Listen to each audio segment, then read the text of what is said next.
नमस्कार विद्यार्थी मित्रांनो, मी सुनीता, तुमची समाजशास्त्र या विषयाची शिक्षिका आस विद्यालयातर्फे सर्वांचं स्वागत करते. आपला आता विषय आहे राज्यशास्त्र आणि धडा आहे चौथा, संयुक्त राष्ट्र. याचा आता आपण अभ्यास करणार आहोत. चला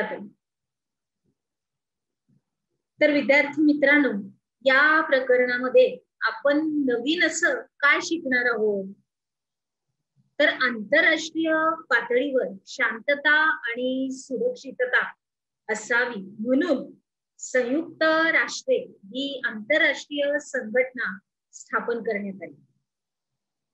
आणि या संघटनेची उद्दिष्ट, या संघटनेची तत्व आणि रचना आणि शांतता रक्षणातील तिची भूमिका याचा अभ्यास आपण या प्रकरणामध्ये करणार आहोत, या धड्यामध्ये करणार. चला तर आता आपण आपल्या मुद्द्यामध्ये प्रवेश करूया, आपल्या स्पष्टीकरणात. चला, संयुक्त राष्ट्र पार्श्वभूमी 20व्या शतकाच्या सुरुवातीला 2 महायुद्ध झाली. किती? 2 महायुद्ध. आता या महायुद्धामुळं मोठ्या प्रमाणामध्ये जीवितहानी पण झाली आणि वित्तहानी पण झाली. बघा, युद्ध म्हटलं तर प्राणहानी तर होणारच, शिवाय मालमत्तेचं नुकसान होणार.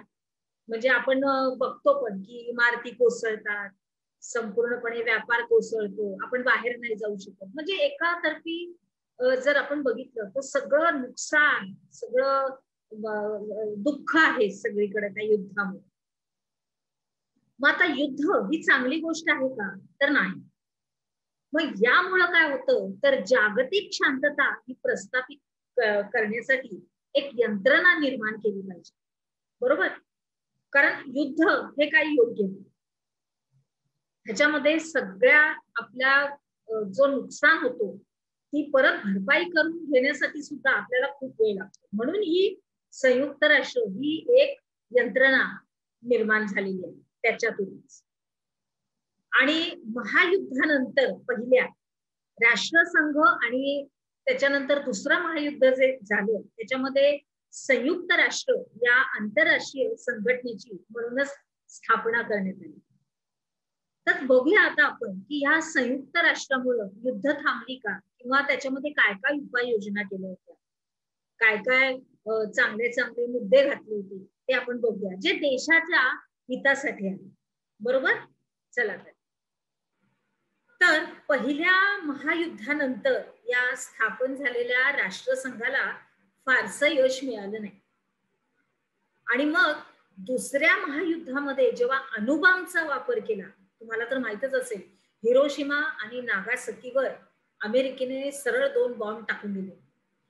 आपल्याला असं कळतं की आतापर्यंत सुद्धा तिथं काही बालकं विचित्र जन्मतात किंवा तिथं त्याचा अजूनही परिणाम झालेला आहे, फार वाईट रीतीने. म्हणूनच या अणुबॉम्बचा वापर झाल्यानंतर अशा प्रकारची ही विनाशकारी युद्ध ही थांबली पाहिजे. आणि ही सर्वच राष्ट्रांची सामूहिक जबाबदारी, म्हणजे प्रत्येक राष्ट्र जे आहे त्याच्यामध्ये सामील, त्यांनी सगळ्यांनीच की असा अणुबॉम्बचा वापर केला नसला पाहिजे. आणि युद्ध, पहिली गोष्ट म्हणजे युद्धच नको, त्याच्यातून हा विचार पुढे आलेला आहे. आणि ही अशी जाणीव सर्व राष्ट्रांमध्ये निर्माण करण्यासाठीच संयुक्त राष्ट्र या संघटनेची स्थापना दुसरे महायुद्ध संपल्यानंतर खऱ्या अर्थानं करण्यात आली. मग संयुक्त राष्ट्राच्या या स्थापनेचा कालानुक्रम दुसऱ्या महायुद्धाच्या दरम्यान 14 ऑगस्ट 1941 रोजी इंग्लंडचे प्रधानमंत्री विन्स्टन चर्चिल आणि अमेरिकेचे अध्यक्ष फ्रँकलिन डी रूझवेल्ट यांच्यामध्ये एक अटलांटिक करार झाला. काय झाला? अटलांटिक करार. आणि मग या करारानुसार युद्ध संपल्यानंतर आंतरराष्ट्रीय सुरक्षा ही निर्माण करण्यासाठी एक कायमस्वरूपी व्यवस्थाच निर्माण करण्याचा निर्णय त्याच्यामध्ये घेण्यात आला. पुढे जाऊया. आता या निर्णयावर 1944 आणि 1945 मध्ये अशा झालेल्या दोस्त राष्ट्रांच्या परिषदेत विस्तृत अशी चर्चा करण्यात आली की खरोखरच किती ह्याच्यामधून नुकसानच नुकसान आहे, फायदा तर काहीच नाही. मग त्याच्यानुसार आंतरराष्ट्रीय संघटना स्थापना करण्याच्या कराराचा एक मसुदा तयार केला गेला. काय केला गेला? मसुदा तयार केला गेला की युद्ध हे आपल्याला नको आहे. मग अमेरिकेतल्या सन फ्रान्सिस्को इथं 1945 मध्ये 50 राष्ट्रांच्या प्रतिनिधींनी सविस्तर चर्चा करून एक संयुक्त राष्ट्राची सनदच तयार केली. बरं झालं, एका अर्थाने कसं आहे की युद्ध तरी थांबवलं गेलं. मग या सनदेवर स्वाक्षऱ्या होऊन युद्ध संपल्यानंतर लगेचच 24 ऑक्टोबर 1945 रोजी संयुक्त राष्ट्र या संघटनेची स्थापना करण्यात आली. आणि मग संयुक्त राष्ट्र ही सार्वभौम राष्ट्राची एक संघटना आहे. मग संयुक्त राष्ट्र या संघटनेची उद्दिष्टे, त्याच्यानंतर संयुक्त राष्ट्र ही जगातील सर्वात मोठी आंतरराष्ट्रीय संघटना आहे आणि सुरुवातीस केवळ 50 देश या संघटनेचे सदस्य होते. सुरुवातीला किती? दुसरं महायुद्ध संपल्यानंतर, कधी दुसरं महायुद्ध संपल्या त्यांनी हा संयुक्त राष्ट्र निर्माण केलं, ही संस्था. त्याच्यामध्ये सुरुवातीला फक्त किती राष्ट्र होती? 50. आणि आज ही संख्या आपण बघितली तर 193 वर गेलेली आहे. म्हणजे कुठल्याच राष्ट्राला युद्ध हे नको आहे, नुकसान हे नको आहे, दुःख, आपत्ती, संकट ही नकोच आहे. मग आता ही सर्व संयुक्त राष्ट्राच्या व्यासपीठावर एकत्र येतात आणि मग संयुक्त राष्ट्राची काही निश्चित अशी उद्दिष्ट आहे. काय आहे ती उद्दिष्ट? तर थोडक्यात सांगायचं झालं तर संयुक्त राष्ट्र जागतिक शांतता निर्माण करण्यासाठीच आवश्यक त्या सर्व उपाययोजना करते. जागतिक शांतता म्हणजे काय? की प्रत्येक ठिकाणी युद्ध हे झालं नसलं पाहिजे, तर सामंजस्याने काय आपला निर्णय होतोय आपापसातल्या राष्ट्रांचा, त्याच्यावरती ही उपाययोजना आहे. पुढे बघूया त्याच्यामधले मुद्दे आपण आता बघूया. आता इथपर्यंत लक्षात आलं व्यवस्थित? चला पुढे जाऊया. राष्ट्रांमध्ये मैत्रीपूर्ण असे संबंध प्रस्थापित करायचे, आंतरराष्ट्रीय प्रश्न शांततेच्या मार्गाने सोडवायचे. कसे?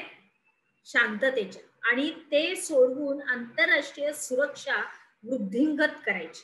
सुरक्षा तर ही हवीच आपल्याला, प्रत्येकाला. मग कोणता जरी अडचण आली किंवा प्रसंग आला किंवा काही समस्या आली तरी शांतता ही असली पाहिजे. आपापसात शांततेने त्याच्यावर सामंजस्याने सोडवणूक करायची.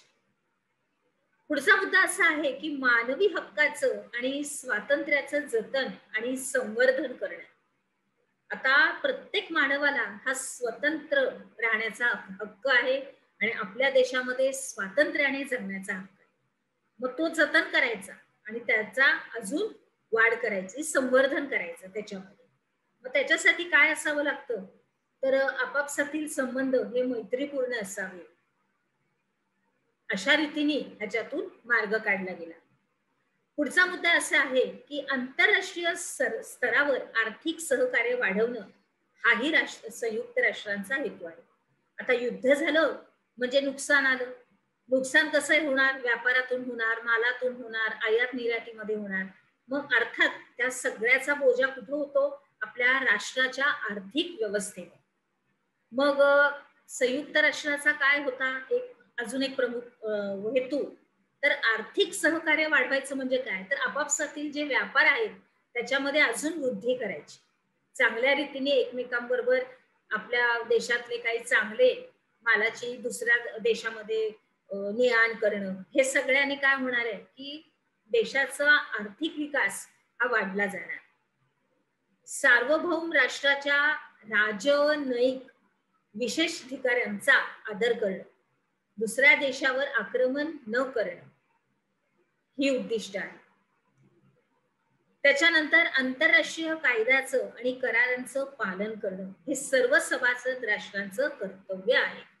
जी काही नियमावली बनवलेली होती त्या संयुक्त राष्ट्रामध्ये, त्या संस्थेमध्ये, प्रत्येक ठिकाणी हा करार केला गेलेला होता आणि त्या करारानुसार नियमावली पण होती की एका राष्ट्राने दुसऱ्या राष्ट्राशी कशा प्रकारचे संबंध जपायचे, त्याची जपणूक करायची, त्याचे संपूर्णपणे नियमावली केलेली आहे आणि त्याचं पालन करणं हे प्रत्येक राष्ट्रांचं अगदी प्रमुख असं कर्तव्य आहे. त्याच्यानंतर संयुक्त राष्ट्र ही सार्वभौम राष्ट्रांनी एकत्र येऊन निर्माण केलेली संघटना आहे आणि त्यामुळेच जी काही तत्वावर किंवा ती नियमांवर आधारलेली आहे ती तत्व आता आपल्याला थोडक्यात पुढील प्रमाणे दिलेली आहे.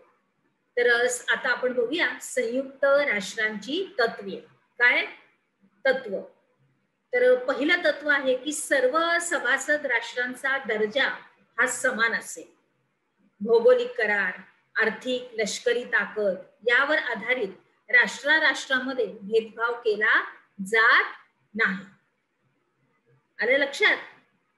पुढे आपण काय शिकलो या सदरामध्ये? दिलेल्या पर्यायांपैकी योग्य पर्याय निवडून विधान पूर्ण करा. या अंतर्गत तुम्हाला 1 आणि 2 हे 2 पर्याय हे दिलेले आहेत विधान. त्याच्यामध्ये काही पर्याय 3-4 दिलेले आहेत. त्याच्यामध्ये जो योग्य पर्याय आहे त्याला तुम्ही लिहायचं आहे. अर्थात याच्यामध्ये काय होतंय की विद्यार्थी मित्रांनो, आपल्या उपक्रमामध्ये प्रत्येक धड्याच्या या विभागामध्ये आपण विस्तृतरित्या चर्चा, स्पष्टीकरण, मुद्दे त्याच्यावरती विचार विनिमय करून आपण पुढे जातोय आणि त्याचप्रमाणे पाठ्यपुस्तकातल्या खालचा स्वाध्याय हा पण सोडवला जातो. त्याच्यामुळं सर्वतोपरी हा अभ्यासाचा असा उपक्रम हा उत्तमरित्या आपल्या आस विद्यालयातर्फे आयोजित केला गेलेला आहे आणि त्याच्यामुळं तुम्हाला संपूर्णपणे चारी बाजूनी जो तुम्ही विषय शिकत आहात तो व्यवस्थित समजला जाऊन तुम्ही तुमच्या क्षेत्रामध्ये पुढे पाऊल टाकणार आहात. चला तर आता आपण आपल्या पुढच्या विभागात प्रवेश करूया.